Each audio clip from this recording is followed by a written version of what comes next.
Un saludo a todos los seguidores de Andes, la agencia de noticias del Ecuador y Sudamérica. En esta semana, el presidente Lenín Moreno nombró un nuevo ministro de Economía. En este contexto, hay una expectativa tanto al interior del país como al exterior de nuestra nación de un cambio en la política económica. Para comentar estos temas nos acompaña hoy Marco Flores, quien en la década de los 90 fue un diputado en la Asamblea Ecuatoriana y también ejerció como ministro de Finanzas.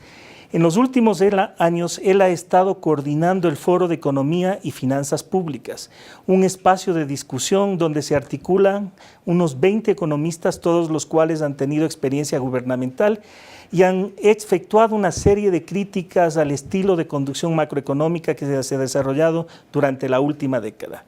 En este contexto, Marco, bienvenido. Quisiéramos preguntarle cuál es el país que hereda el nuevo ministro de Economía. Muchas gracias por invitarme, es un placer estar aquí. Encuentra y hereda una economía sumamente complicada que está caracterizada por la presencia de varios graves desequilibrios fiscales que vienen arrastrándose desde bastante tiempo atrás. Antes de la llegada incluso del presidente Moreno ya existían esos desequilibrios y en el último año han aumentado. Por ejemplo, el déficit fiscal que acumula el Ecuador todos los años viene registrando déficits abultados. En este año, el déficit fiscal no es el que decían las autoridades precedentes a las del señor nuevo ministro, ¿no? Del ministro Martínez. El déficit fiscal va a estar alrededor del 8%. Son 8 puntos del PIB, ¿no? 8.000 millones de dólares. Hay que generar un programa multianual para ir bajando gradualmente el déficit. El problema de la deuda. El Estado ecuatoriano no puede sostener una deuda que pasó de 10.000 millones en el año 2009 a 70.000 millones en el año 2018. Hay que renegociar los términos de esa deuda, reestructurarla, hay que ingresar a los mercados. Tenemos un problema grave de desempleo y subempleo. Tenemos un problema serio de pobreza. Tenemos un problema grave de la seguridad social. No solo de la seguridad social, sino de la previsión social. Tenemos problemas graves en salud. Es decir, hay problemas acumulados en la economía ecuatoriana. No se puede hacer todo al mismo tiempo, pero hay que hacerlo todo. Entonces, este es el país que hereda, o esta es la economía que hereda, no el país, sino la economía que hereda el nuevo ministro Martínez y que tiene la obligación de canalizar las soluciones de manera coordinada, coherente y armónica y el gobierno de apoyarlo. Si le nombró, tiene que apoyarlo, no solamente el presidente, sino el resto de ministros y el resto de autoridades tienen que marchar en armonía, remando en la misma dirección. Okay. En este contexto, se requieren acciones de política a corto plazo que son realmente urgentes, considerando, por ejemplo, que el país necesita 1.000 millones de dólares para mantener el gasto público mensual. Esa es la realidad. Si usted tuviera que recomendar 3 acciones de política pública de carácter emergente para el nuevo ministro que está en acción, ¿cuáles serían esas y por qué? La primera, un sinceramiento, es decir, la exposición de la realidad al país porque no se lo ha hecho. Se le ha escondido las cifras de la deuda, se han generado dudas sobre la verdadera deuda. Hay que decirle al país cuál es la realidad, porque la gente es reacia a aprobar o a aceptar determinados ajustes cuando no conoce las realidades, cuando no mide las circunstancias con base a la verdad. Entonces, lo primero que tiene que hacer es mostrar la realidad de las cifras que han estado escondidas. Y eso en buena medida depende del Banco Central. Del Banco Central y directamente de él. Fíjese, por ejemplo, hasta hace pocos días la ministra anterior había impedido la publicación del boletín de deuda pública durante 3 meses. Eso genera un grave desconcierto a nivel nacional y a nivel internacional. ¿Y quiénes pusieron el grito en el cielo? Fueron los inversionistas internacionales, fueron los mercados, que estaban reclamando este tipo de actitudes. Hay que generar confianza. La presencia de Martínez ha generado, el día de hoy, en estas horas, ha generado una buena expectativa. Las expectativas positivas son saludables en el manejo de la economía, ayudan mucho al manejo de la economía, pero se fortalecen o se diluyen en los hechos.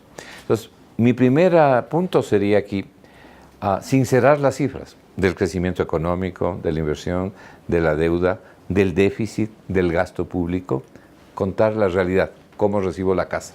Este sinceramiento de cifras, que sería la primera acción urgente que usted recomienda efectuar, presupone una coordinación diferente entre Banco Central y Ministerio de Economía. Sin duda alguna, pero no solamente con el Banco Central. Aquí viene el segundo punto, la segunda opinión que yo le podría dar para contestar su pregunta. Este no es simplemente un tema del Ministerio de Economía. Este es un tema de todos los sectores que están involucrados con el manejo de la economía. Yo creo que deben irse todos y formar un nuevo equipo económico con una dirección diferente, que es lo que entiendo busca el presidente de la República. SRI, Corporación Financiera Nacional, Ban Ecuador, algunos a lo mejor puedan ser ratificados, ¿no? Banco del Pacífico, hasta el Banco del Pacífico, todas las instituciones o las áreas que tienen que ver con el manejo de la economía. Pero no solamente eso, sino que hay que tener un paralelismo con otras instituciones del Estado. Por ejemplo, la Cancillería. No le ayuda al Ecuador que tengamos una canciller aquí que esté favoreciendo al gobierno con sus criterios, al gobierno de Chávez o al gobierno de Nicaragua. Mientras tiene usted un ministro de Comercio como el señor Campana que está buscando acuerdos comerciales e inversiones, lo uno se opone a lo otro. Mire usted los resultados en los mercados, lo que dicen los inversionistas, y entonces encontrará que no se puede marchar en direcciones distintas.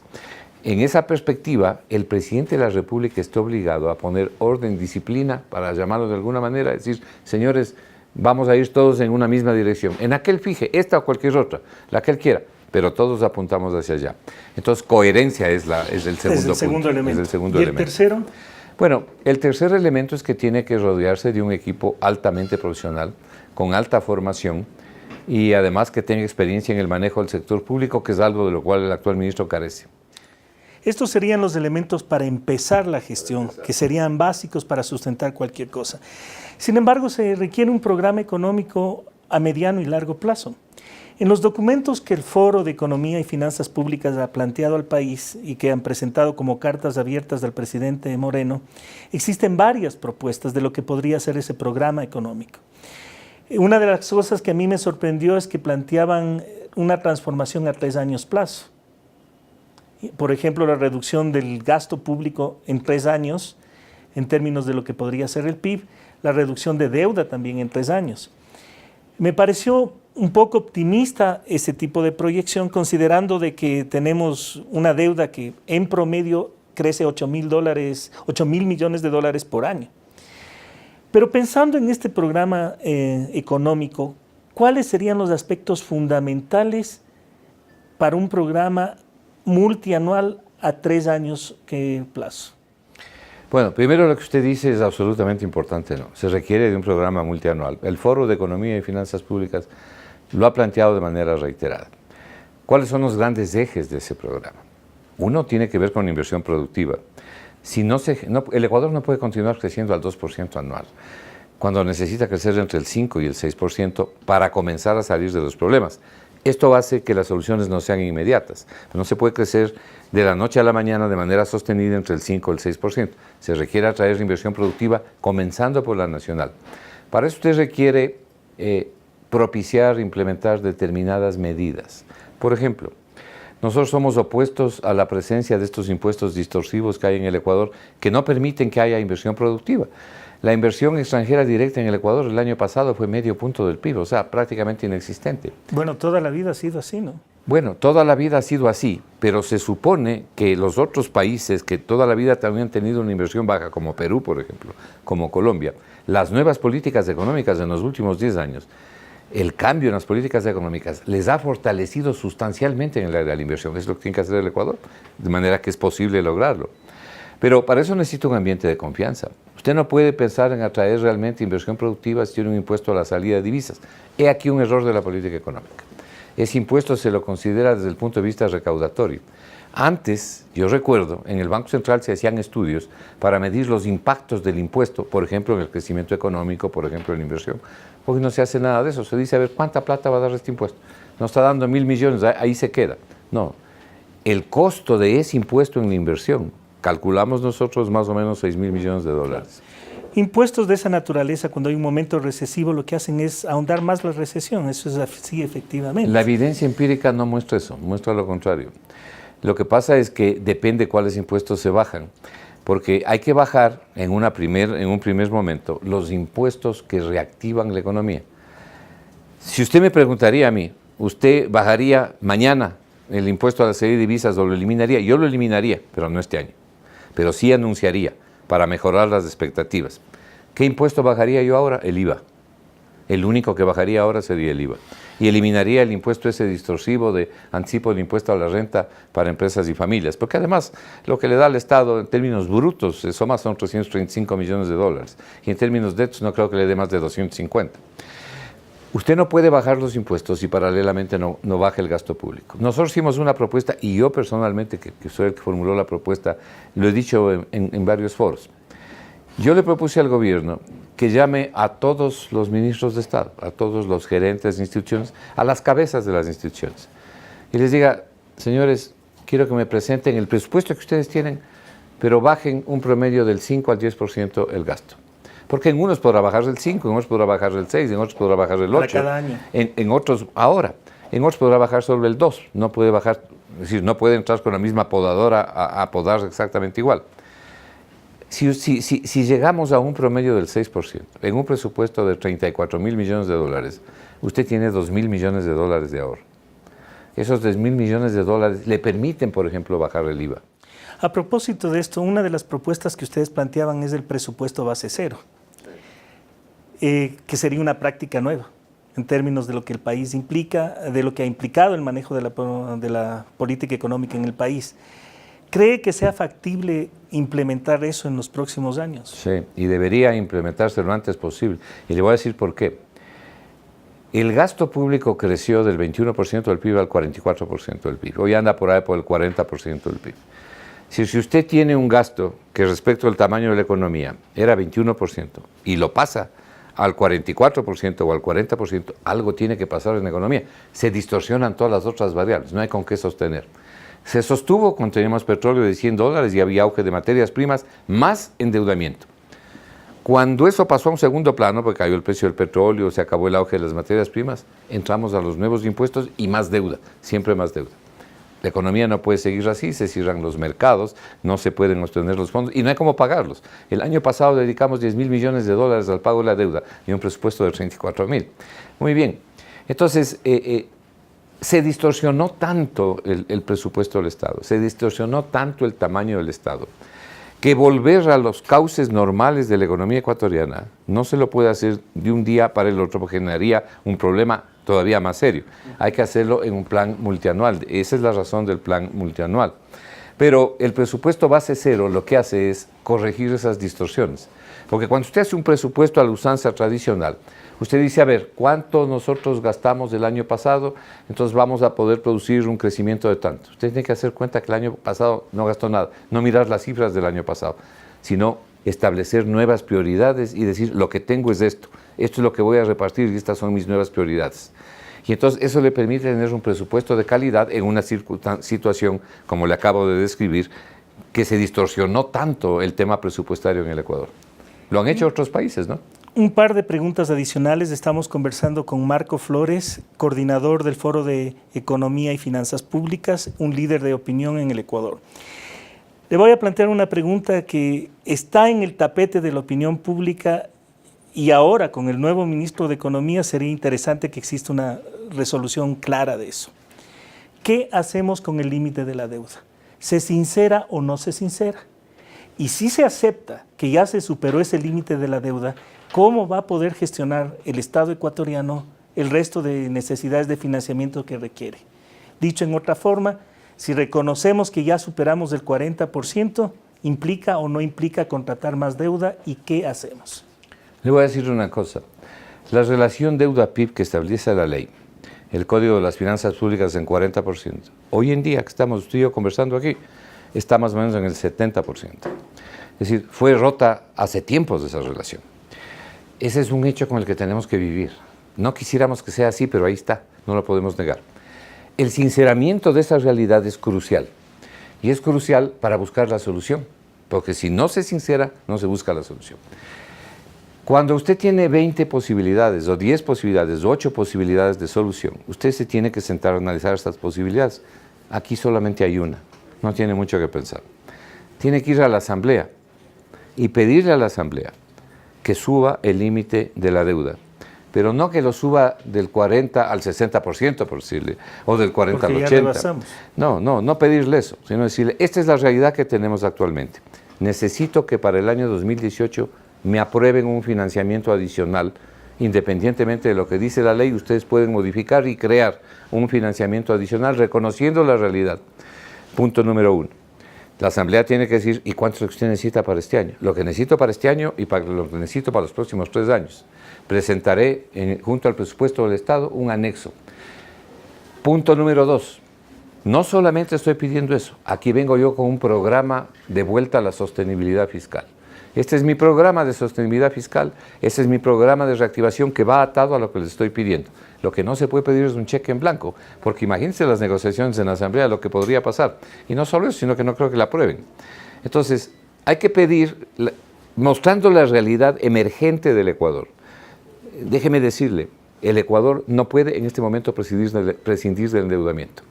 Necesita 7.000 millones solo este año. Y el próximo año va a necesitar fácilmente entre 10.000 y 12.000 millones de financiamiento. Pero hablemos de este año y del siguiente nada más. Para eso hay que ir a la Asamblea. Para eso se requiere el programa de sostenibilidad, que es lo que nosotros le propusimos en el último documento al presidente de la República. Y entonces el Congreso, la Asamblea, como se llama ahora, dirá muy bien, voy a aprobar un tramo adicional de deuda sobre la base de lo que estamos hablando, de lo que estamos acordando. Paralelamente, las medidas económicas establecidas en el programa tienen que reactivar la economía. ¿Cómo reactiva usted la economía? Miremos los impuestos que tenemos. Nosotros tenemos una carga tributaria de aproximadamente un 24-23% con relación al PIB. El promedio en Latinoamérica está entre el 20.5 y el 21.5. Pero nosotros tenemos una economía dolarizada, ¿no? Entonces, hay necesidad de bajar impuestos. Cuando bajan los impuestos, yo personalmente aconsejaría bajar el IVA. ¿Por qué? Porque al bajar el IVA, usted lo que está haciendo es dejando más dinero en el bolsillo de la gente. Hay algo que en economía se llama la propensión marginal al consumo. Cuando usted tiene más dinero, consume más. Pero ese es un consumo saludable. No es un consumo que viene por presión de más deuda, sino de crecimiento productivo que se va a dar en la economía. Eso fortalece además la inversión, atrae la inversión, paralelamente al resto de medidas que tiene que tener el programa. Entonces, se amplía la demanda agregada. Al ampliarse la demanda agregada, también se amplía la oferta, mejoran los niveles de empleo, el SRI recauda más. Déjeme, Juan Carlos, darle una cifra. El año pasado, en el año 2017, el 1 de julio se eliminó el 2% del IVA que se había creado cuando hubo el terremoto en Manabí y Esmeraldas. Pero también sucedió otra cosa, se eliminaron las salvaguardas. Las salvaguardas, que eran impuestos bien altos, se eliminaron a partir del 1 de julio. Y también el 2% del IVA que había, se eliminó a partir del 1 de julio. ¿Y qué pasó al final del año? La recaudación subió, y subió de manera importante. Y subió la recaudación particularmente del IVA. Fíjese usted, a pesar de haber bajado el impuesto, se recaudó más en IVA. Es que es lógico, se recauda más. ¿Por qué? Porque la gente está alentada a consumir más porque le cuesta menos.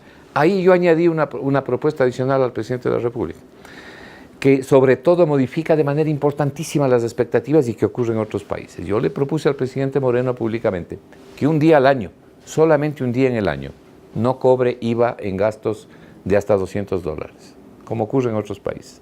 Y que ese día en el año haga coincidir con la entrada a los colegios de las diferentes regiones del Ecuador. ¿Cuál es la experiencia empírica? ¿Qué dice la experiencia empírica en países donde hay esto? La gente se vota a comprar.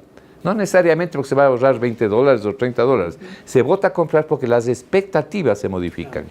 Entonces la gente genera mayor consumo.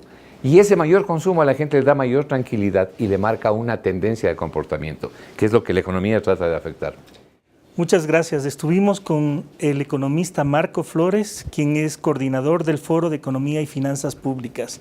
Gracias por escucharnos y mirarnos en nuestra página web www.andes.info.es. Gracias.